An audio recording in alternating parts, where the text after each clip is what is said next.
Pekný deň všetkým. Momentálne som na prechádzke v prírode. Prechádzam takým tajomným lesíkom. Je ťažko popisovať to, ako sa človek cíti v prírode ako také, pretože tam nie je o čom hovoriť. Jednoducho to človek potrebuje zažiť a precítiť a vlastne si uvedomiť následne, že akú silu nám príroda poskytuje. Nie je možné zažiť to zo slov. Naozaj človek si to potrebuje vychutnať. Potrebuje sa toho všetkého dotknúť a precítiť to. Precítiť to, dostať to do každej bunky svojho tela a dovoliť tomu všetkému, tej kráse žiť. Žiť v súlade s nami samotnými, alebo respektíve dovoliť si prijať a žiť spolu s prírodou. Deje sa to stále, robíme to stále, ale nie sme si toho vedomí. Väčšinou si to ľudia uvedomujú až vo chvíli, keď nastane nejaký problém zdravotný, trebárs, a potrebujú pomoc. Potrebujú pomoc, hľadajú ju všetkými možnými spôsobmi a nakoniec každý pochopí, kde tá pomoc vlastne je, že tá pomoc tu stále bola, len sme si ho neuvedomovali, alebo proste sme si mysleli, že ju nepotrebujeme.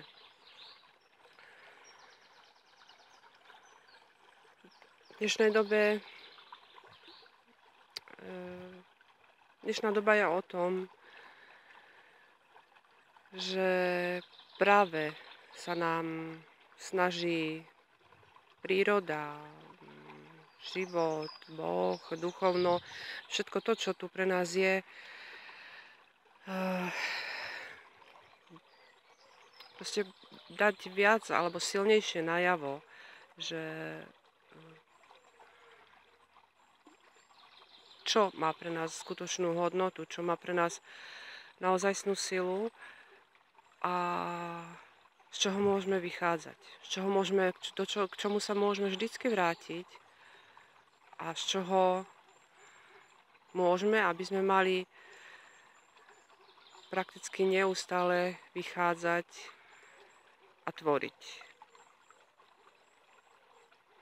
Našou úlohou na tejto zemi je tvorivosť. Tvorivosť, zábava, hra.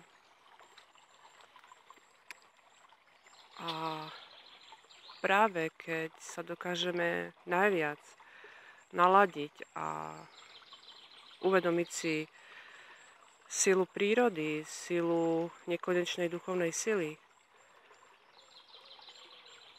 tak práve v tej chvíli môžeme začať skutočne a zmysluplne tvoriť svoj vlastný život, hodnoty svojho života a vytvárať hodnoty pre životy ľudí okolo seba. Základ ale spočíva v tom, aby sme začali najprv sami u seba.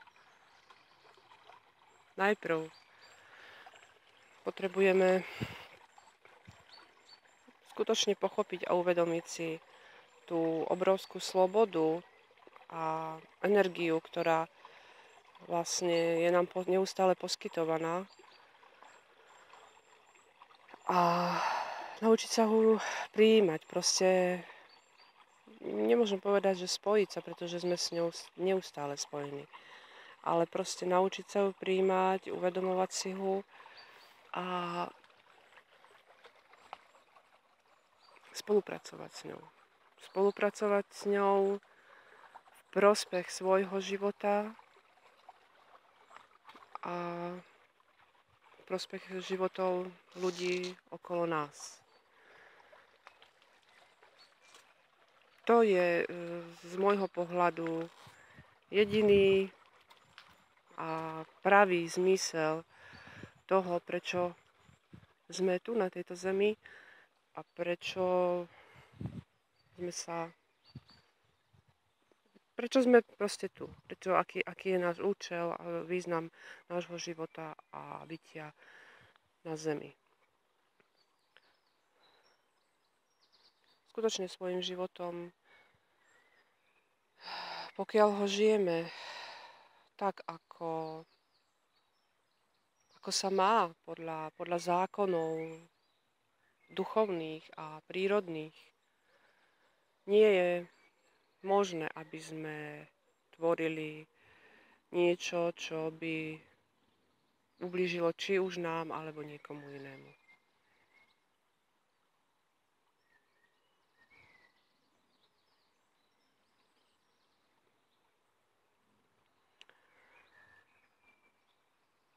A toto je vlastne zmysel toho, čo som sa rozhodla, prečo som sa vlastne rozhodla a čo chcem vytvárať alebo proste dostať určitým spôsobom viacej medzi ľudí, aby sme spoločne sa naučili alebo učili lepšie vnímať, cítiť a chápať to, čo sa okolo nás deje a aby sme si dokázali pomôcť. Pomôcť k slobodnému životu, k naplnenému, radosnému, bez akéhokoľvek zbytočného strachu. A aby sme spoločne vytvárali naozaj hodnotné a krásne veci.